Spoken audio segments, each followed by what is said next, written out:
Dear students, I am Rishikesh, your science coach. आप सभी का स्वागत है आपके अपने यूट्यूब चैनल माधवास ट्यूटोरियल पे। तो आज का हमारा टॉपिक है our earth and our solar system. Actually it is a very interesting topic. तो हम इसमें सीखने वाले हैं स्टार्स क्या होते हैं, हमारे सोलर सिस्टम में कितनी और कौन कौन से प्लैनेट्स हैं, हेवनली बॉडीज क्या होती हैं, और ग्रेविटी क्या होती है, और भी बहुत कुछ amazing facts about solar system. तो वीडियो को लास्ट तक देखिए, सो be ready.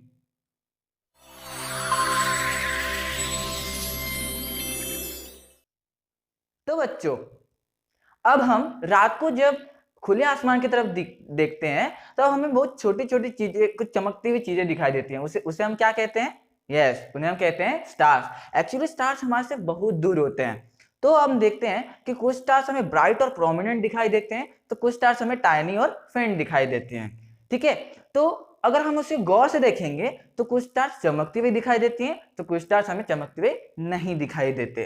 Right.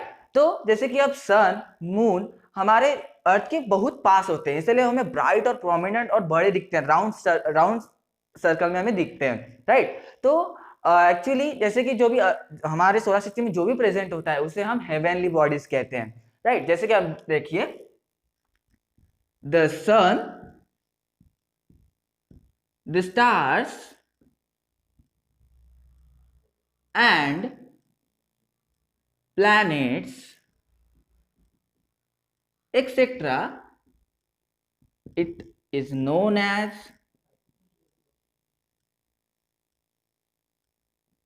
heavenly bodies. Okay, उन्हें हम क्या कहते हैं? हेवनली बॉडीज कहते हैं। तो हम सबसे पहले देखेंगे स्टार्स क्या होते हैं। तो बच्चों, हम क्या देखने वाले हैं? स्टार्स क्या होते हैं। What is stars? So the heavenly bodies that twinkle is known as stars।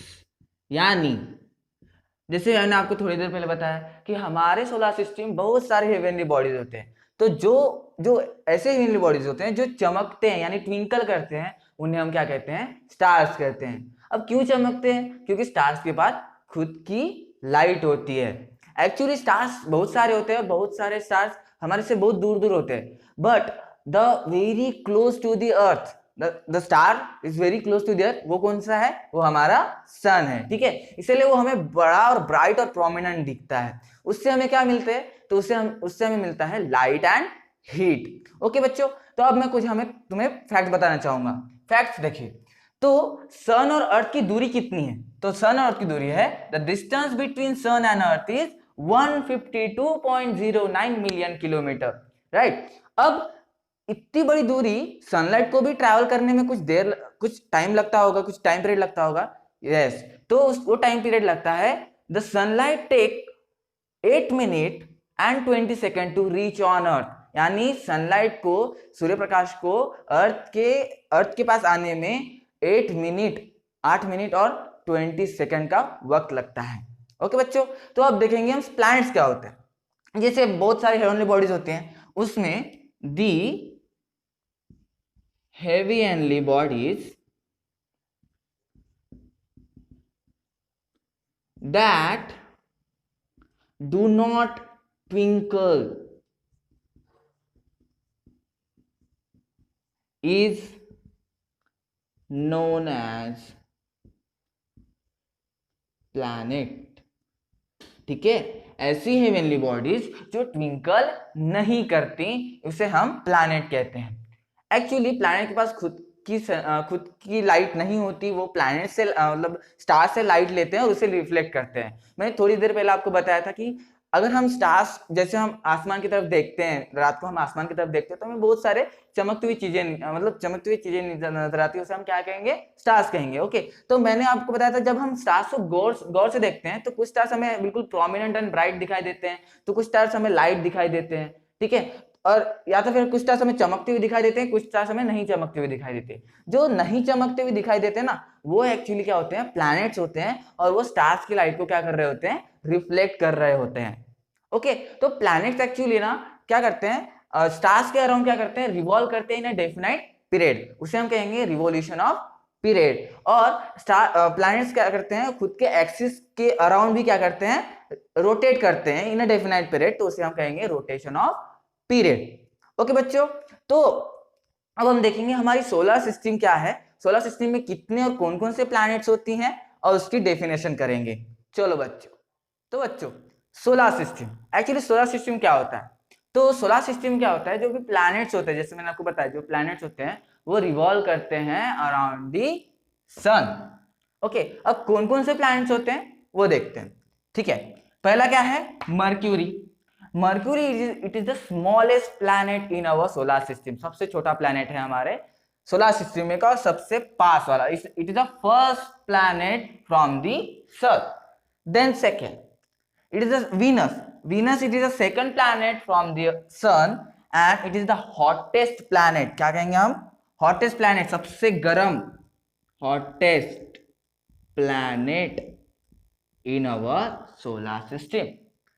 Next हमारी प्यारी पृथ्वी यानी अर्थ, it is the third planet from the solar system and इसमें ये एक ऐसा एकमेव प्लैनेट है जहां पे लाइफ प्रेजेंट है।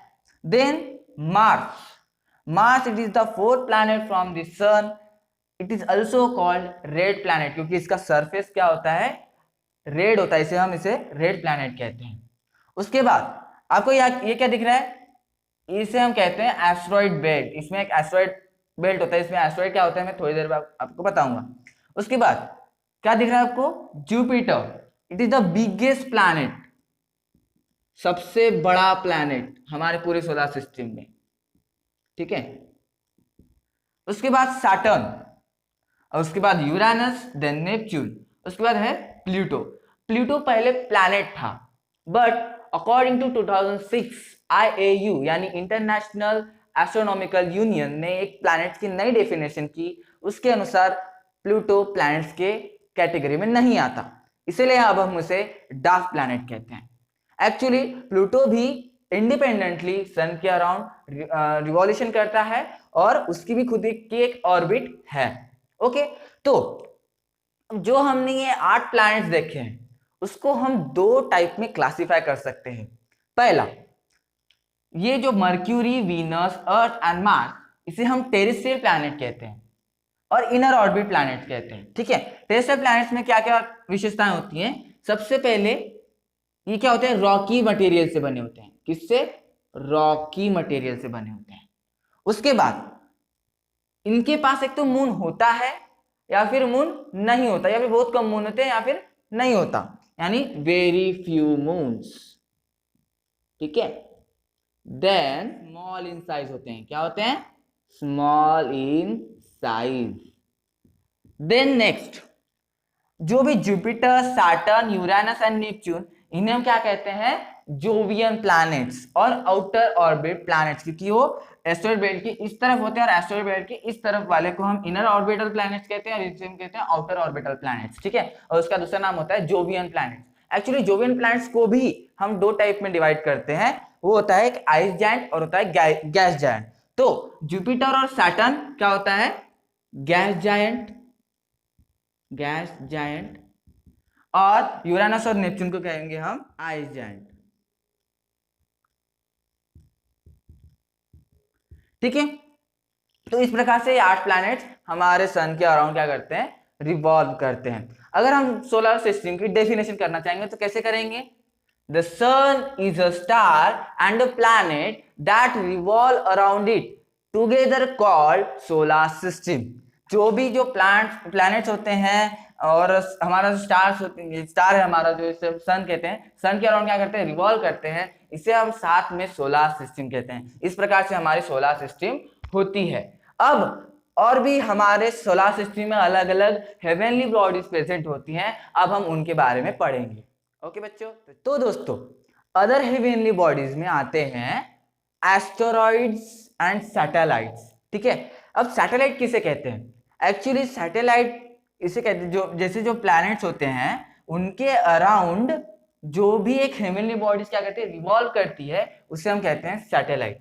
ओके, तो सैटेलाइट को भी खुद की लाइट नहीं होती, वो भी स्टार से लाइट लेते हैं और रिफ्लेक्ट करते हैं। जैसे कि हमारा मून, ठीक है, वो हमें रात को चमकता हुआ और प्रोमाइनेंट दिखाई देता है क्योंकि वो हमारे अर्थ के बहुत ही करीब होता है। ठीक है, वो चमकता हुआ क्यों दिखाई देता है? क्योंकि वो स्टार जो भी सनलाइट होती है वो उस पर पड़ती है और वो फिर सनलाइट से, वो सनलाइट को क्या करता है, हमारे अर्थ पर क्या करता है, रिफ्लेक्ट करता है, इसलिए हमें वो धीरे मून पूरा प्रोमिनेंट एंड ब्राइट दिखाई देता है। ओके, तो ऐसे एक सैटेलाइट नहीं होते, जैसे किसी के पास तो सैटेलाइट होते हैं या फिर नहीं भी होते, जैसे कि मरकरी के पास सैटेलाइट नहीं है, वीनस के पास सैटेलाइट नहीं है, ठीक है, पर अर्थ के पास एक सैटेलाइट है, अपना यार एक मून है, मार्स के पास 2 मून है, ऐसे जुपिटर के पास बहुत सारे, सैटर्न के पास बहुत सारे, ऐसे उनके पास बहुत सारे मून्स होते हैं, यानी बहुत सारे सैटेलाइट होते हैं। उसके बाद नेक्स्ट हमारी हेवनली बॉडी है एस्टेरॉइड। आपको ये बीच में देख रहा होगा, मार्स और जुपिटर के बीच में एक एस्टेरॉइड बेल्ट होता है। ये एक्चुअली ये भी सन के अराउंड क्या करते हैं, रिवॉल्व करते हैं। ठीक है, तो ये जो एस्टेरॉइड बेल्ट होते हैं, इसमें जैसे मेटेओराइट आपने सुना होगा, जो भी तारे हमें गिरते हुए दिखते हैं ना, ये सब क्या होते हैं, एस्टेरॉइड होते हैं, मेटेओराइट्स होते हैं, मेटियोर्स होते हैं, अलग अलग उनके मतलब प्रकार होते हैं। ओके, उसके बाद हम देखेंगे ग्रेविटी क्या होती है। ठीक है, जैसे कि ग्रेविटी एक ऐसी चीज होती है जो भी अलग अलग जितने भी हेवनली बॉडीज हमारे सोलर सिस्टम में प्रेजेंट होते हैं, उनके पास एक फोर्स ऑफ अट्रैक्शन होता है। वो क्या करते हैं, दूसरी हेवनली बॉडीज को खुद की तरफ क्या करते हैं, अट्रैक्ट करते हैं। तो उस अट्रैक्शन के पुल को, यानी उस फोर्स ऑफ अट्रैक्शन को हम फोर्स ऑफ ग्रेविटी कहते हैं। ठीक है, तो एक्चुअली सन जो होता है वो क्या करता है, पूरे सोलर सिस्टम पे ग्रेविटेशनल पुल एग्जर्ट करता है, इसीलिए सारे प्लैनेट्स खुद के ही ऑर्बिट में क्या करते हैं, रिवॉल्व करते हैं। अगर ऐसा नहीं होता तो सारे प्लैनेट अपने अलग अलग ऑर्बिट में चल जाते या फिर डिफ्लेक्ट हो जाते। ठीक है, इसीलिए सन क्या करता है, सब पे एक ग्रेविटेशनल पुल मतलब एग्जर्ट करता है, इसीलिए जो भी प्लैनेट्स होते हैं वो खुद के ऑर्बिट में मतलब रेगुलरली क्या करते हैं, रिवॉल्व करते रहते हैं। ओके, तो एक्चुअली हम क्या करते हैं, कुछ मैनमेड सैटेलाइट्स भी भेजते हैं। मतलब जैसे कि अब आपको पता होगा, बाय रॉकेट हम मैनमेड सैटेलाइट भेजते हैं। जैसे कि हमने भेजा है अभी चंद्र पे, हमने मून पे हमने भेजा है चंद्रयान 2, अपने नाम सुने होंगे। ठीक है, उसके बाद हमने मंगल की स्टडी करने के लिए भेजा है मंगलयान। ठीक है, मतलब उसमें क्या करते हैं, सैटेलाइट क्या करते हैं, हमारे यूनिवर्स की, हमारे सोलर सिस्टम की और अदर प्लैनेट्स की स्टडी करने के लिए हम सैटेलाइट भेजते हैं। ठीक है, एक्चुअली सैटेलाइट्स के और भी कुछ यूजफुल है, मतलब यूजफुल वो हमें यूजफुल इंफॉर्मेशन प्रोवाइड करता है। जैसे कि अगर सैटेलाइट क्या करता है, अर्थ के अराउंड जैसे मून क्या कर रहा है, रिवॉल्व कर रहा है, उसी प्रकार से वो सैटेलाइट भी अर्थ की ग्रेविटेशनल ऑर्बिट में क्या करता है, रिवॉल्व करता है। ठीक है, लाइक अ मून, इसीलिए हम उसे सैटेलाइट कहते हैं। ठीक है, तो वो क्या करता है, हमें यूजफुल इंफॉर्मेशन प्रोवाइड करता है, जैसे कि वेदर फोरकास्टिंग हो गया, उसके बाद एनवायरमेंट कैसा होगा। ठीक है, अगर जहाँ पे अगर वाटर कहाँ पे है पृथ्वी पे, ये खोज के देता है वो। उसके बाद जैसे कि मिनरल्स वेल्थ होता है, जैसे कि गोल्ड, सिल्वर, कोयला, ये सब चीजें खोजने में हमें मदद करता है। उसके बाद टेलीकम्युनिकेशन और भी बहुत सारी उसकी यूजफुल इंफॉर्मेशन, वो हमें मेकिंग ऑफ मैप जो मेकिंग होते हैं उससे, ये सब बहुत सारी चीजें इंफॉर्मेशन हमें प्रोवाइड करता है। ओके, तो बच्चों कुछ एस्ट्रोनॉट्स को भी हम सैटेलाइट में भेजते हैं, जैसे कि Rakesh Sharma, he is the first Indian astronaut. उसके बाद आपने नाम सुना होगा नील आर्मस्ट्रांग का, वो चांद पे कदम रखने वाले पहले व्यक्ति बने थे। ठीक है, उसके बाद सुनीता विलियम्स, कल्पना चावला, ऐसे बहुत सारे एस्ट्रोनॉट हुए। तो अब बारी है वैल्यूज की। ठीक है, हमने पूरा सोलर सिस्टम देखा, हमारी अर्थ क्या होती है वो देखा। ठीक है, तो अब जैसे कि पूरे एस्ट्रोनॉट्स मिलकर भी आज तक दूसरा ऐसा प्लैनेट नहीं खोज पाए जहां पे लाइफ प्रेजेंट हो। तो पूरे सोलर सिस्टम में हमारा सिर्फ अर्थ है जहां पे लाइफ प्रेजेंट है। तो उसके इकोसिस्टम की, उसके एनवायरनमेंट की केयर करना ये हमारा कर्तव्य है। अगर हम ऐसा नहीं करेंगे तो हम खुद के ही फ्यूचर को डेंजर में डाल रहे हैं। इसीलिए please save trees, save animals, save our environment and save life. तो दोस्तों हमने देखा our earth and our solar system. इस वीडियो से रिगार्डिंग अगर आपको कोई भी क्वेश्चन हो तो प्लीज कमेंट कीजिए, इस वीडियो को लाइक कीजिए, अपने दोस्तों के साथ शेयर कीजिए और इस चैनल को सब्सक्राइब करना ना भूलें and press the bell icon. तो मैं मिलता हूं आपको किसी नए वीडियो में किसी नए टॉपिक के साथ, तब तक के लिए कीप लर्निंग, कीप गोइंग।